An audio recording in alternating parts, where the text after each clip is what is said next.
उनके पास है। ये पढ़ने लिखने से नहीं आती, करने से आती। पढ़ने लिखने वाले तो बहुत हैं, उनके पास कुछ नहीं, ये तो किया जाए तभी। एक अज्ञानी जो कुछ नहीं जानता है, जब वो भजन करता है वो सब कुछ जानने लगता है। जो अपने को कहता है मैं सब कुछ जानता हूँ, कुछ नहीं जानता, क्योंकि उसने भजन तो किया नहीं, अपनी आत्मा को जगाया नहीं, तो ज्ञान कहाँ प्राप्त हुआ। और ये जो कुछ प्राप्त किया तो अज्ञान है, ये तो तेरे साथ जाएगा, ये सब छूट जाएगा। बोलो। दया मेरे सतगुरु सु चलो तेरा कोटि धाम। कहते हैं मूल बात तो यह है कि दया मेहर, कहते हैं सतगुरु से ले लेना। अगर तुम दया मेहर नहीं लोगे तो ऊपर में चढ़ाई नहीं होगी। दया लेकर के चढ़ो, वो प्रसन्न होते जाएंगे। तुम सत्संग सुनो, वचनों को पकड़ो, उसके माफिक भजन करो, दया मेहर मिल जाएगी, तो तुम नाम को पकड़ के चढ़ चलोगे। ईश्वर का भी दर्शन होगा, ब्रह्म का भी दर्शन, सबका दर्शन सूरत करती जाती है और इन ब्रह्मांडों से पार होती, सब ब्रह्मांडों का उसको बोध होता जाएगा, कोई चीज बाकी बचती नहीं, सबका ज्ञान होता है। तो दया की तो जरूरत है ही, बगैर दया के कैसे हो। बोलो। काल कर्म से बंधन छूट मेरे पुरुष सत्यनारायण। कहते हैं काल के देश में आए हो, वो ले आया, तपस्या करके मांग लिया, अब उसने बंधन लगा दिए। कहते हैं जब दया मेहर मिल जाएगी और चल पड़ोगे तो पुराना अपना आदि का जो पुरुष है, पिता है, प्रीतम है, मालिक, वो मिल जाएगा। दया नहीं लोगे तो भजन बनेगा नहीं। कोई कहे कि नहीं हम बगैर दया के भजन कर लेंगे, अब तो हमको युक्ति मिल गई, तो होने वाला नहीं।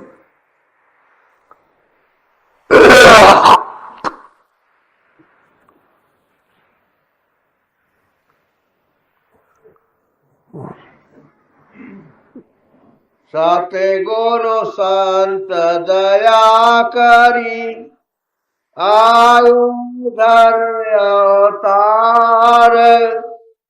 नाव बनाई शब्द की उतारे कहते हैं जब जब संत जगत में आवे, जीवों के लिए उपदेश करते हैं कि जब जब संत जगत में हमें ढूंढ भाल, उनकी खोज करो, ढूंढो, उनके ढिंग जाओ, जाए करें दर्शन और सेवा, हाजिर रहे गिरे चरणन में, सेवा करो और हाजिरी दो, और जो वो सत्संग वचन सुना है उसको सुनो। तभी जब जब जगत में आए, क्योंकि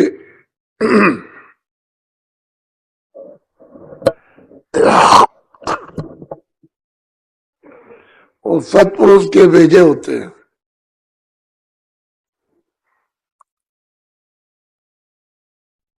वो उनका अवतार है।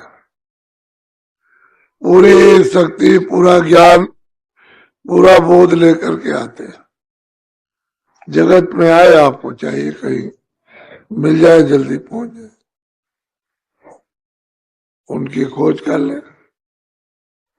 फिर सत्संग, सत्संग के बिना कुछ समझ में आएगा नहीं। सत्संग मिलेगा, हर चीज समझ में आ जाएगी। बस जैसे ही सत्संग मिले, समझ में आए, तो फट से दीन हो जाओ, जुक्ति ले लो और फिर कमाई करो तो दया मिल जाए। उसी दया से जीव पार चले जाते। किताबें महापुरुषों की भरी हुई हैं। गुरुओं की महिमा इतनी है कि इतनी महिमा किसी ने अभी तक की ही नहीं। इतनी महिमा है, लेकिन पूरे होना चाहिए। उसके बिना ये सूरत वापस घर में नहीं जा सकती। पूरा तो मिलना ही चाहिए। बोलो। अब आप बहुत लोग आ रहे।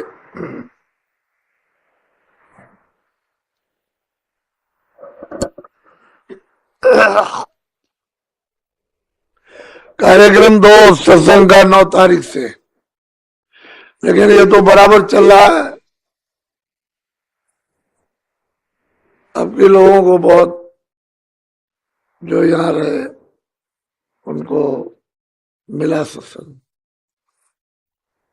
और कल से भंडारे के उपलक्ष्य में सत्संग शुरू हो जाएगा। आज बहुत लोग दिखाई देंगे और ये 16 तारीख तक चलेगा, 9 से 16 तक। और आप लोग इसीलिए आए हो कि कुछ दुनियावी तकलीफ है, कुछ शारीरिक। दुनियावी का मतलब कुछ खेती है, कुछ दुकान है, कुछ दफ्तर है, कुछ बाल बच्चे है, कुछ नौकरी चाकरी है, मिलती है नहीं मिलती है, छूट जाती है। कुछ खेती में पैदा होता है नहीं होता, नौकरी में पूरा पड़ता है कि नहीं, कारोबार चलता कि नहीं। ये सब अपनी अपनी नए लोग तकलीफ लेकर के आए हो, वो तो सब मालूम है ही। चेहरों से और भावनाओं से तो पता चलता ही है कि आप तकलीफ में हो। तो आपकी मालिक इसमें भी दया मेहर करेगा, लेकिन आप असली चीज ले लो। वो जो दी जाएगी वो असली, वो नहीं मिलेगी।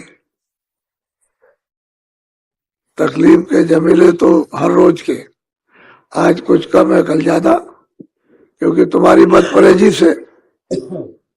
ये डॉक्टर की कोई जिम्मेदारी तो नहीं है, वो तो कहता है भाई अच्छी तरह से संयम से रहो,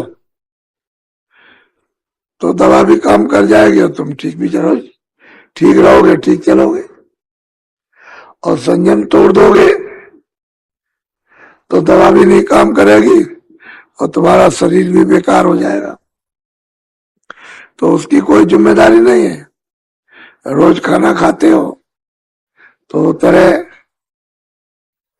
तरह का कौन माफिक, किस समय किस घड़ी में माफिक है कि नहीं है, पानी है, खाना है, कोई चीज शरीर को नहीं अच्छी, भाई वही बुरा असर कर गया, हार्ट बीमारी हो गई।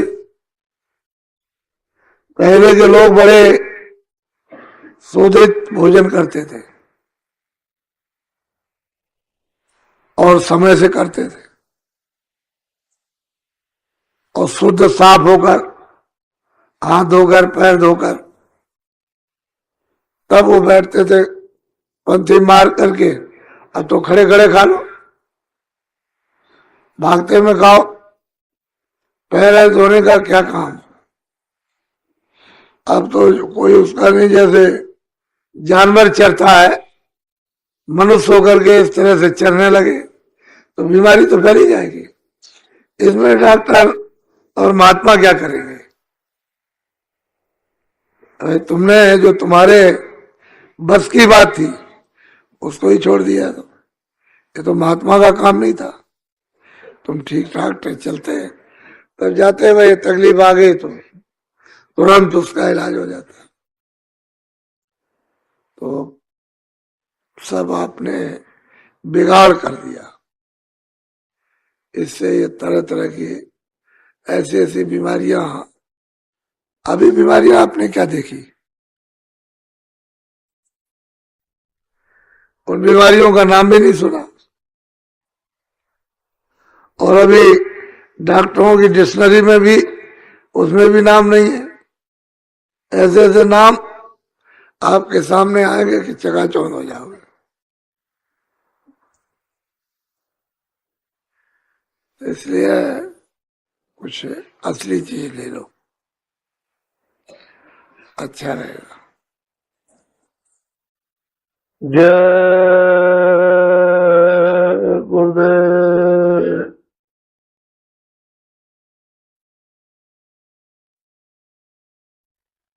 जय गुरुदेव नाम किसका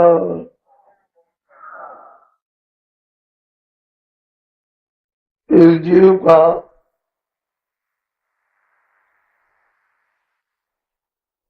इस मृतलोक में जन्म और मरण, ये दो चीजें निरंतर होती रहती। ये कार्यक्रम कब तक चलता रहेगा? जब तक सूरत अपने निश्चल घर में, अपने देश में, अपने लोक में नहीं पहुंच जाती, जहां किसी तरह का कोई परिवर्तन नहीं, तब तक इस मृतलोक में इसका जन्म मरण होता रहेगा। इस असहनीय व्याधि से इसका छुटकारा नहीं होता।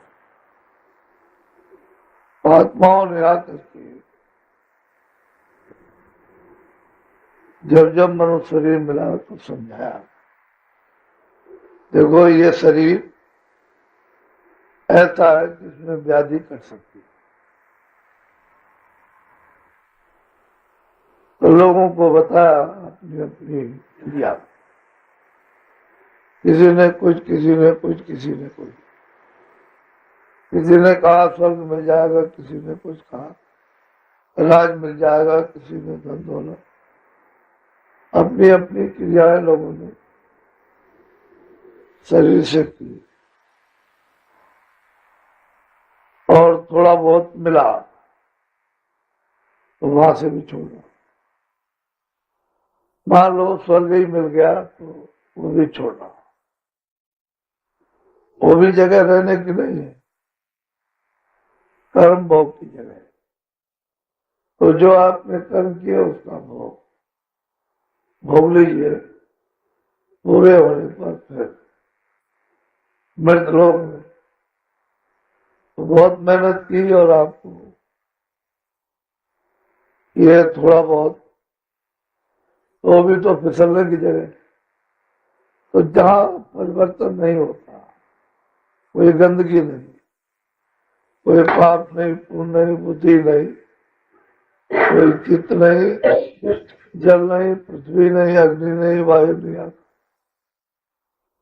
जहाँ किसी तरह का कोई परिवर्तन नहीं, वहां सूरत पहुंच जाए तो हमेशा के लिए सतलोक में इसका छुटकारा।